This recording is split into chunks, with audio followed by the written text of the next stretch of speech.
And still the numbers grow. Officially 41 dead and more than 1,300 infected with the new virus, the majority in Wuhan, Hubei province, where this all began. Today, China's President Xi Jinping warned it was spreading. And indeed, scientists at Imperial College London suggest as many as 4,000 people were infected by January the 18th. And that each person was infecting as many as 3 others, showing how hard this will be to contain.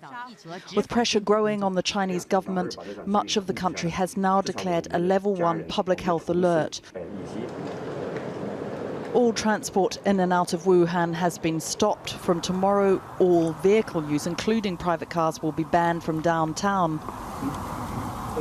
In the city of 11 million, 6,000 taxis will be deployed to help people get around. It is in quarantine. Wuhan in Hubei province remains the epicenter with the largest number of cases, but there are now reports from across China, and it has spread to Hong Kong and elsewhere in Asia, and further still to the United States, Australia and France, where 3 patients have now tested positive. In Hong Kong, where they have had 5 cases, today the government announced it was raising its emergency response to the highest level, with schools to remain closed for 2 more weeks after the Lunar New Year celebrations. We need to step up our immigration control. We have to control the spread of the disease. First of all, we're going to stop flights and high-speed trains from Wuhan. We will wait until we're fully in control of the outbreak before we resume flights, as well as the high-speed train service. 31 people in the UK have been tested, but all are negative. Public health teams have been placed at Heathrow Airport in London for any passengers feeling unwell. And Channel 4 News understands that medical teams will also be placed at other major airports around the country over the next few days. Yet China remains the focus of this outbreak. In Wuhan, their medical facilities are being overwhelmed. They're now building 2 new hospitals to cope, and the Chinese military has sent in 450 medical staff. We will make every effort to mobilize all sectors of the community, both at home and abroad, to make special donations of urgently demanded medical-related materials and relevant drugs that meet the requirements. Unlike influenza, there is no vaccine for this new virus, which has never been seen in humans before. Experts are concerned about how it might mutate. The symptoms include a dry cough and a fever, but people can remain asymptomatic, unaware that they can spread the disease. Tonight, China announced it was suspending tour groups from leaving the country, and the French and Americans are planning to evacuate their citizens from Wuhan, with other embassies in discussions with the local authorities. The increase in the official numbers itself is not currently a sign that the crisis is worsening. It could reflect better monitoring and detection, but nobody is taking any chances. Victoria MacDonald reporting. Well, earlier I spoke to Ben Kavanagh, who's from Ireland and working as a teacher in Wuhan. I started by asking him what the situation was like in the city. Well, where I am is usually quite a busy street. But if you were to look outside now, you would have no idea it's Chinese New Year. It's like a ghost town out there. And I mean, how does that feel? It's hard to describe because there's nothing's ever prepared me for anything like this. It's as if I'm in a dystopian movie. It's hard, like there's 10 million people in the city and there's no one on the street. And from midnight to night, they're banning all transport. So no personal vehicles unless absolutely essential. So there'll be nothing out there tomorrow. Now, you seem quite calm, given what you're describing. Is there any sense of panic?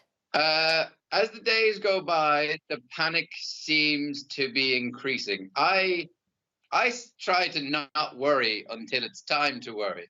There's no point worrying now. I'm not sick now.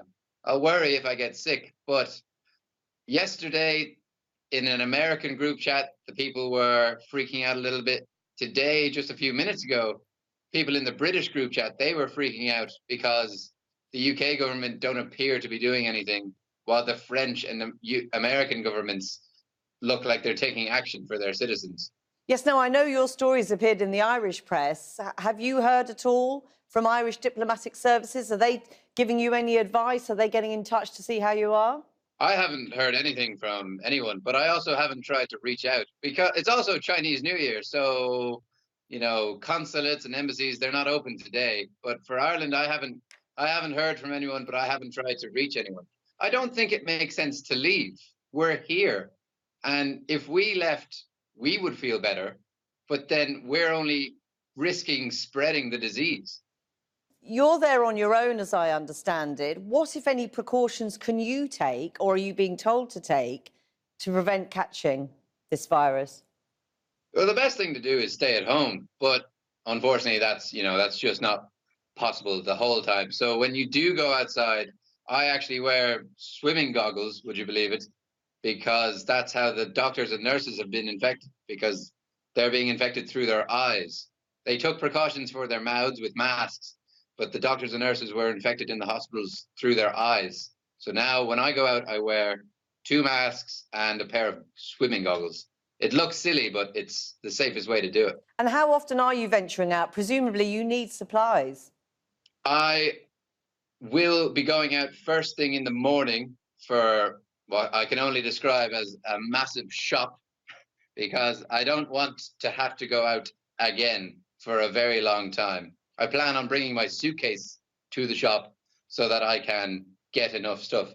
And that's it. After that, I don't plan on leaving for weeks. So you are literally anticipating having to stay in your flat alone with this stockpile of food ad infinitum at the moment? Yeah, that's it. I got a message from my work and all transport into Wuhan is indefinitely shut down. We don't know when. We have no idea when the end is coming. Because I assume even if you wanted to leave to try to make your way back home or somewhere else, you couldn't at the moment. No, that's impossible. That's why people are so upset. And the Americans and the British are very upset at the moment, because there is no way out. We're in a quarantine city, and that's just the way it has to be. Otherwise, we risk spreading this disease further afield. Like, it's already global. Well, we wish you to stay safe and sane. Thank you very much for talking to us today. Thanks for having me. Thank you.